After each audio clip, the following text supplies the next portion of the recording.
Hello, welcome to your monthly forecast videos for July 2018. This month we have a partial solar eclipse on Thursday the 12th, followed by a lunar eclipse on Friday the 27th.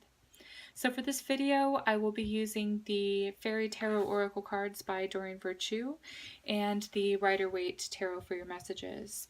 I will be drawing 2 cards for the eclipses from the tarot deck and a card from the Oracle deck as an overall theme for your July.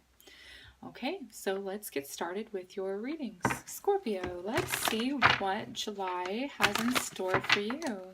So the first card I'm pulling is for the solar eclipse mid-month, and then the second card is for the lunar eclipse at the end of the month. So show me Scorpio for July.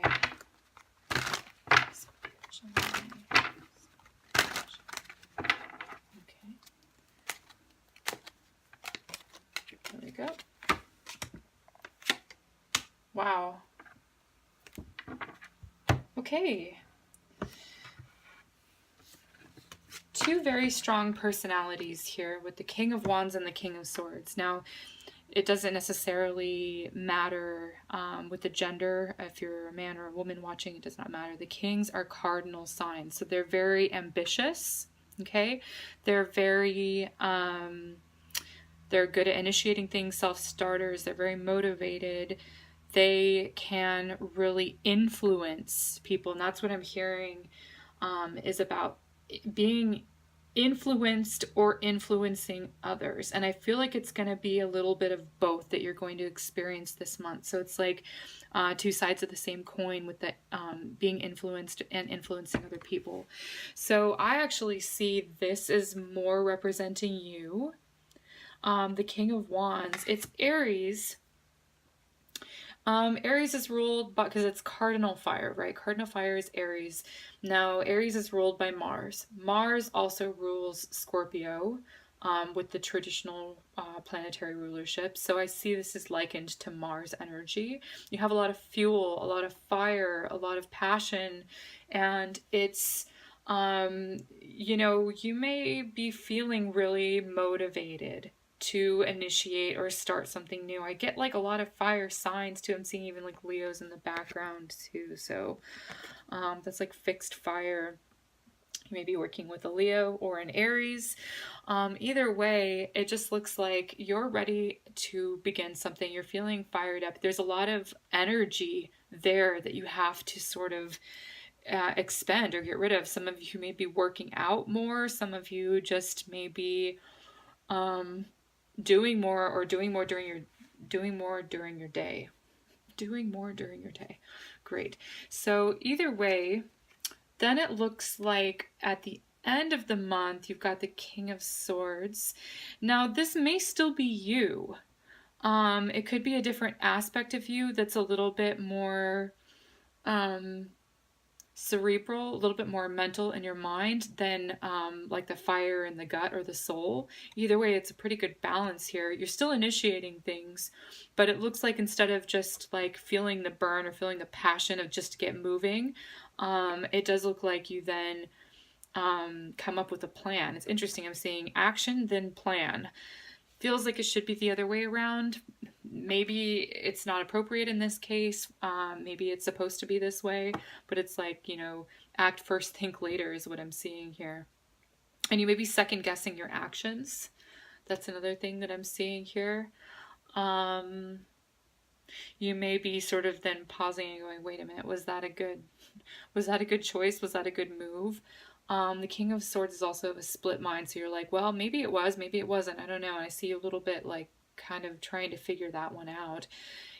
Or you could, on the other hand, I'm seeing 2 very strong personalities. If this isn't another aspect of you, it is somebody else that you're not looking at them. They're looking straight at you. You're looking in another direction. So it's almost like you're headed in different directions or moving in different directions. Maybe this is a friend.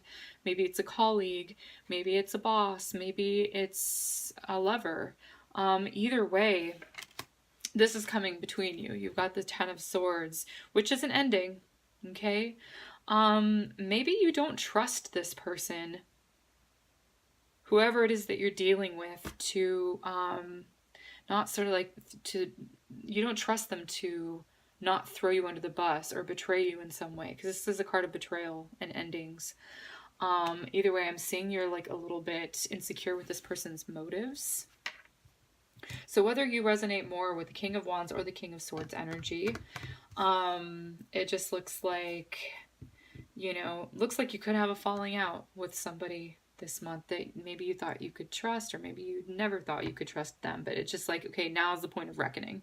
So there's some definite endings that are taking place in July. That seems like it fits for the eclipse energies, because eclipse brings change. Eclipses do bring change. They put us on a different course. Sometimes new people enter our lives. Sometimes people leave. I think with Libra, I was seeing that someone new was entering. With you, Scorpio, it looks like someone is leaving. And that's just the circle of life. So either way, it kind of feels like you're pretty unemotional about it.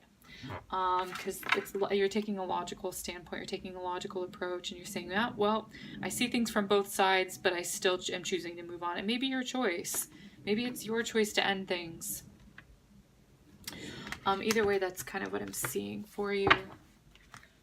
So July is like falling out here, but then the light there is at the end, so it's not all bad. I see that there's like a new beginning in the distance. You're not quite seeing it yet. You haven't quite got to that phase. It just looks like now is the point where it's like, you know, we're done here.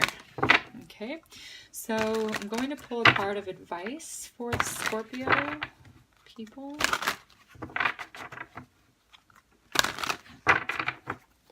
This doesn't have to be ugly, by the way. It can be like a peaceful sort of, guess what, we're going to go our own way. You have a different vision than they do.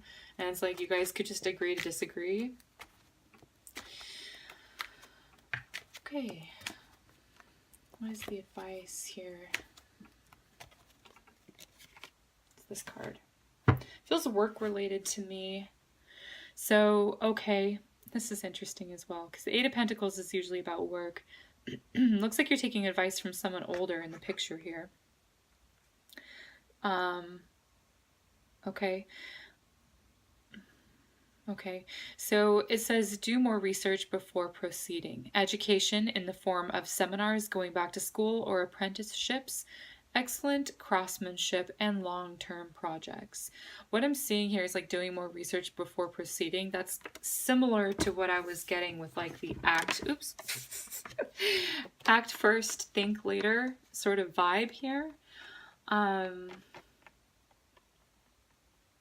Maybe you jump into something and you realize that it wasn't for you. It's okay to change your mind. That's what this is saying.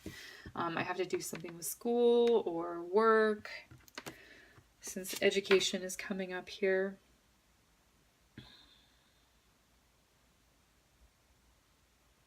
There's also something else I'm getting with like this older person and younger person.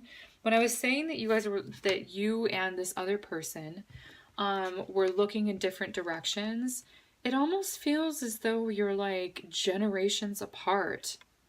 So it's like you may be like a lot older than this person or a lot younger than the person that you're dealing with, and it's just not like working. It's not cohesive. So it looks like, you know, regardless, like one day things come to an end. It looks like, you know, if it's meant to come to an end or whatever is going on there, it looks like July may be the time for that. But yeah, you then can move on to a different direction when there's more hope and maybe more independence as well. Either way, this was your message for July. If you liked it, leave a like. If you like my content, please subscribe. And if you would like a private reading, I'm available through Skype, phone, or in person if you're in the LA area. You can book a reading through my website, SunGoddessAshley.com. I'll leave a link to that in the description box below. Otherwise, I will see you in the next video. Have a great month. Take care and be well.